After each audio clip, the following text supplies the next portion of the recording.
Hello दोस्तों, मैं doctor Gita Awasthi. बहुत दिनों के बाद आपसे मुखातिब हूँ। कारण कुछ भी रहे हो, लेकिन इतने दिन बाद आपसे मिलकर बात करना बहुत अच्छा लग रहा है। एक कहानी प्रस्तुत करती हूँ। कहानी का शीर्षक है एक मातृत्व ऐसा भी। इसका उद्देश्य ये है कि नारी के अंदर हमेशा मातृत्व छिपा रहता है। वो लाख छुपाना चाहे, लेकिन वो मातृत्व की क्षमता को कभी भी अपने आप से दूर नहीं कर सकते। कहानी प्रस्तुत करती हूँ। नीरज बाहर बरामदे में बैठे एकटक सूर्य को निहार रहे थे। सूर्य के आसपास की लालिमा कम होती जा रही थी। बादल के छोटे छोटे टुकड़े रुई की शक्ल में सूरज के चारों तरफ घूम रहे थे। नीरज को अपना चेहरा भी बादल के टुकड़ों जैसा प्रतीत हो रहा था। यादें उसका पीछा छोड़ती ही नहीं थी। शायद वो खुद भी यादों के इस घेरे से बाहर नहीं निकलना चाहता था। साहब, चाय ले लीजिए, हरिया पुकार रहा था।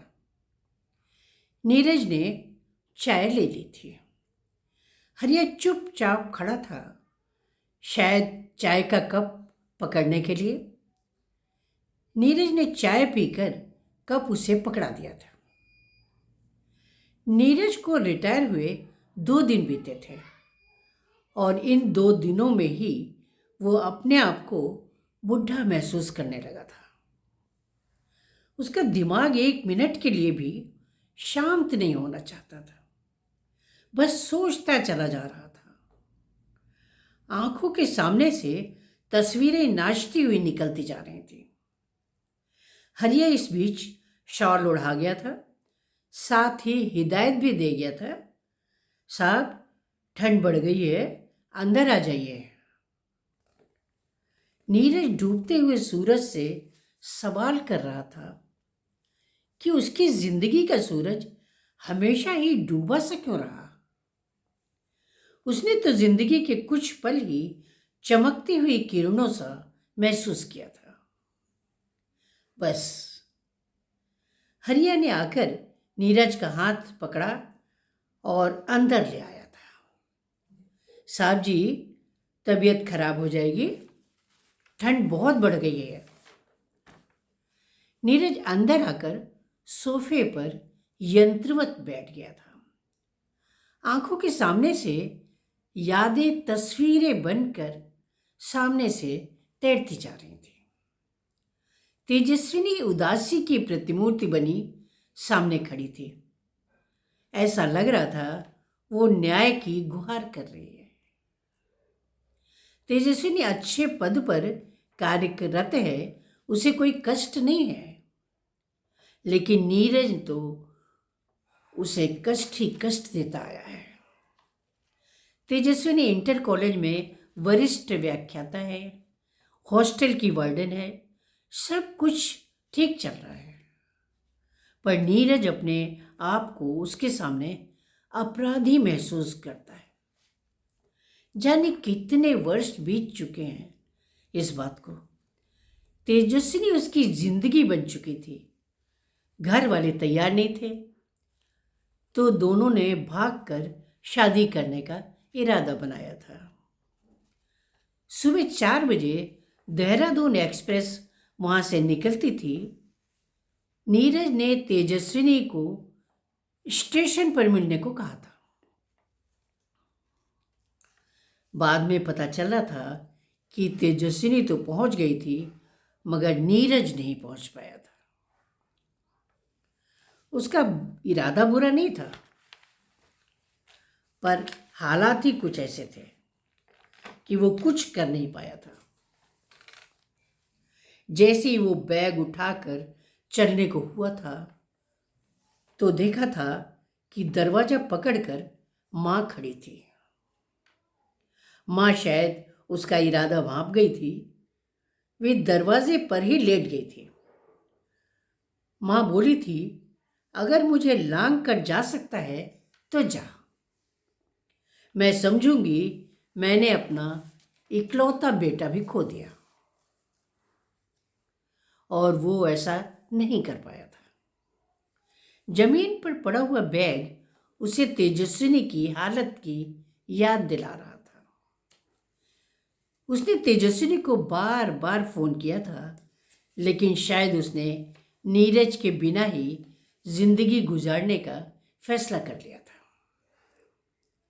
वो कहाँ चली गई थी ये भी बहुत दिन तक पता नहीं चल पाया था। एक दिन सौरभ ने आकर बताया था कि तेजस्विनी बंगलौर में है और इंटर कॉलेज में पढ़ाती है। उसकी बहन की लड़की उसी कॉलेज में पढ़ती है। उसे छोड़ने गया था, तब अचानक मुलाकात हो गई थी। पहले तो तेजस्विनी ने उससे भी छुपने की कोशिश की थी, पर सौरभ ने कोशिश करके मुलाकात की थी। परंतु उसने नीरज के बारे में एक शब्द भी नहीं बोला था। सौरभ ने तेजस्विनी के बारे में जब पता चला था तब बहुत देर हो चुके थे। माँ ने अपनी आंखें बंद होने का हवाला देकर नीरज की शादी मालिनी से करवा दी थी। मालिनी में कोई कमी नहीं थी, न रूप में न स्वभाव में, लेकिन नीरज उसे उसका हक नहीं दे पाया था। आंखें बंद करते ही तेजस्विनी झांकने लगती थी और वो घबरा कर आंखें खोल देता था। उसे लगता था कि वर्षों से वो सोया नहीं है। निराशा में डूबते उतराते मिन्नी उनकी जिंदगी में आ गई थी। मालिनी नीरज को पूरी तरह से न पाने से निराश थी और नीरज का हर पल तेजस्विनी के बिना निराशा में डूबा था।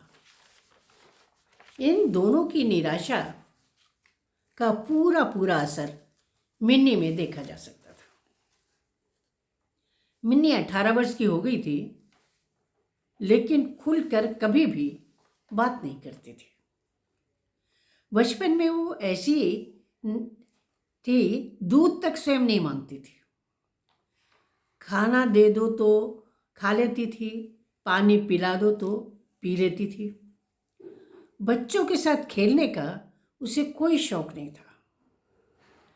नीरज और मालिनी दोनों को उसे लेकर बहुत चिंता थी। वे बच्चों को घर बुलाते थे ताकि मिन्नी उनके साथ घुल मिल सके, लेकिन अथक प्रयास के बाद भी ऐसा नहीं हो पाया था। गुमसुम रहने के कारण मिन्नी दिमागी तौर पर भी पूरी तरह से विकसित नहीं हो पाई थी। मिन्नी को लेकर मालिनी कुछ अधिक संवेदनशील थी। आखिर माँ थी उसकी। नीरज भी बहुत चिंतित रहता था, पर अपनी नौकरी के कारण व्यस्त हो जाता था। मिन्नी पढ़ने लिखने में औसत थी। थोड़ा सा सीखने के लिए उसे बहुत प्रयास करना पड़ता था। नीरज ने उसे डॉक्टर को दिखाया था। उसने कई एक्सरसाइज बताई थी। नीरज स्वयं उसे वो एक्सरसाइज करवाता था, लेकिन कुछ फायदा नहीं हो रहा था। एक बार नीरज ने मिन्नी के बारे में बालों में हाथ फिराते हुए पूछा था, बेटी तुम सब बच्चों की तरह हंसती खिलखिलाती क्यों नहीं हो? मिन्नी ने सिर झुकाकर जवाब दिया था, क्योंकि मैंने आपको या माँ को बाकी बच्चों के माँ बाप की तरह हंसते मुस्कुराते कभी नहीं देखा। नीरज ने अपना सिर झुका लिया था और वही सवाल खुद से दोहराया था। मिन्नी 11वीं क्लास में पहुंच गई थी। 10वीं बोर्ड की परीक्षा उसने पास तो कर ली थी, मगर मार्क्स कुछ अच्छे नहीं थे। इधर मालिनी की तबीयत भी कुछ खराब रहने लगे थे। माँ के न रहने के बाद मालिनी बिल्कुल अकेली हो गई थी। पिछले महीने से मालिनी ने खाना लगभग छोड़ दिया था। जोर देने पर कहती थी कि खाना गले से नीचे नहीं उतरता है। एकदम दुबली हो गई थी।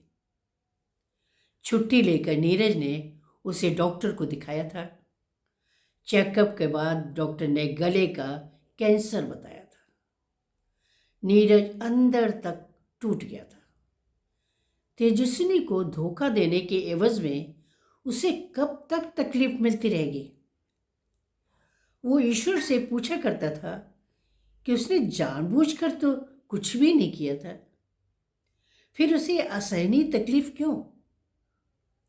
ईश्वर के पास भी इसका कोई जवाब नहीं था। इधर उसने अपनी दिनचर्या बदल दी थी। शाम को ऑफिस से जल्दी लौटने लगा था। लौटने पर मिनी को माँ के पास चुपचाप बैठे देखा करता था। दोनों के बीच मौन पसरा रहता था, क्योंकि वे दोनों शायद एक दूसरे की स्थिति समझते थे और उनके बीच प्रश्नोत्तर जैसा कुछ भी नहीं था। नीरज के आते ही मिनी चाय व नमकीन चिवड़ा उसके सामने लाकर रख देती थी। मिनी ने पूरा काम धीरे धीरे करना सीखा था। मिनी अपने बचपन से लेकर किशोरावस्था तक मुझे कभी चहकती हुई या कोई फरमाइश करती हुई कभी नजर नहीं आई थी। मालिनी के सामने मैं अपने आप को अपराधी सा महसूस करता था, जबकि जानबूझकर मैंने उसके साथ कोई अन्याय नहीं किया था। उसकी हर जरूरत का ध्यान रखा था, कदम कदम पर उसके साथ सहयोग किया था, पर मन में कहीं न कहीं अपराधी भाव था। पता नहीं वो मालिनी के प्रति था या तेजस्विनी के प्रति। मिनी अपनी माँ के बाद कैसे रहेगी ये सोचकर नीरज बेचैन हो जाता था। चाहता था कि उसको कोई सहारा मिल जाए जिसके सहारे वो जी सके।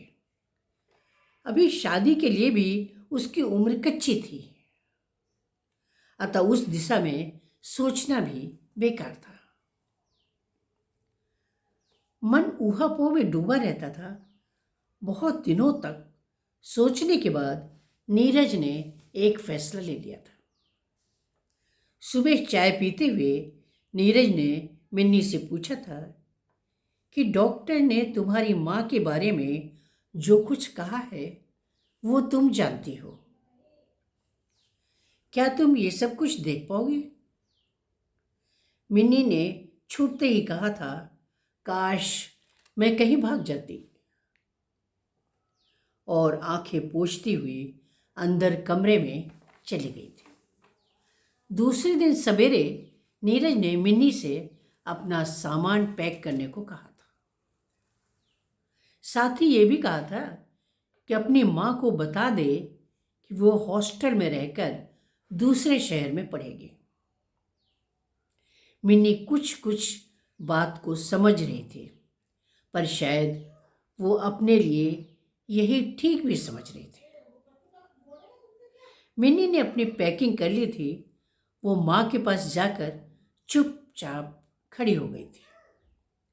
बोली थी, माँ, मैं हॉस्टल में रहकर दूसरे शहर में पढ़ूंगी। माँ ने आंसू पोंछते हुए कहा था, शायद यही बेहतर होगा। तिल तिल कर मरने से अच्छा होगा एक मुश्त मौत। और माँ फपक फपक कर रो पड़ी थी। काम वाली बाई की आंखों में भी आंसू थे। मिन्नी व नीरज घर से निकल पड़े थे। रास्ते में जाते हुए ऑटो को नीरज ने रोका था। स्टेशन पहुंचकर उसने बेंगलोर का टिकट ले लिया था। रास्ते में मिनी को नीरज ने हिलाकर जगाया था। वो खाना खिलाया था। नीरज की आंखों में आंसू लगातार भरे रहे थे और बहते चले जा रहे थे। ईश्वर ने इस मासूम को इस उम्र में ऐसी सजा क्यों दे दी है? मालिनी का क्या दोष है? वो आज तक नहीं समझ पाया। उसने गलती की है मगर गुनाह नहीं, फिर इतनी भयानक सजा क्यों? आजीवन सजा काट रहा है, ऐसा उसका इरादा तो नहीं था। बिना इरादे के तो गुनाह नहीं होता। सोचते सोचते रास्ता कट गया था। गाड़ी धीमी होने लगी थी, शायद स्टेशन आ गया था। उसने ट्रेन चार्ट देखा था, बेंगलोर आ गया था। नीरज ने सौरभ से तेजस्विनी का पता ले लिया था। स्टेशन से बाहर निकलकर उसने कुली को पैसा दे दिया था और कैब ले ली थी। आधे घंटे बाद नीरज तेजस्विनी के कॉटेज के बाहर सामान के साथ खड़ा था। चपरासी डोरबेल बजाने पर बाहर आया था और फिर उन लोगों को ड्राइंग रूम में बिठा दिया था। 10 मिनट बाद तेजस्विनी ड्राइंग रूम में आई थी। उसने चौंक कर नीरज के चेहरे की तरफ देखा था। तेजस्विनी व नीरज दोनों एक दूसरे से आंखें चुरा रहे थे। नीरज ने मिन्नी से कहा था, मिन्नी बाहर जाकर गार्डन देखो कितना अच्छा है। मिन्नी चली गई थी। नीरज ने धीरे से कहा था, मैं तुम्हारा अपराधी हूं, मगर मैं मिन्नी के लिए तुमसे मां भीख मांग रहा हूं। मैं उसकी मरती हुई मां को बताना चाहता हूं कि मिन्नी अब बेसहारा नहीं है, उसे मां मिल गई है। तेजस्विनी ने आंखें उठाकर नीरज की तरफ देखा था, फिर पूछा था, आप किस ट्रेन से वापस जाएंगे? नीरज निराश हो गया था। फिर बोला था, रात को 12 बजे ट्रेन है। सबने साथ में खाना खाया था। इस बीच सभी चुप रहे थे। चलते समय नीरज ने मिन्नी का हाथ पकड़ा था और चलने लगा था। तेजस्विनी ने मिन्नी का हाथ कसकर पकड़ लिया था। वो बोली थी, मिन्नी अब मेरी बेटी है। नीरज की आंखें भीग गई थी। हरिया नीरज की आंखें पोंछता हुआ बोला था, इस तरह कब तक रोते रहेंगे साहब? मैं आपके साथ हमेशा रहूंगा। मालकिन छोड़कर चली गई तो क्या किया जा सकता है? हाँ हरिया हाँ, कहकर नीरज सुबकने लगा था। नमस्कार।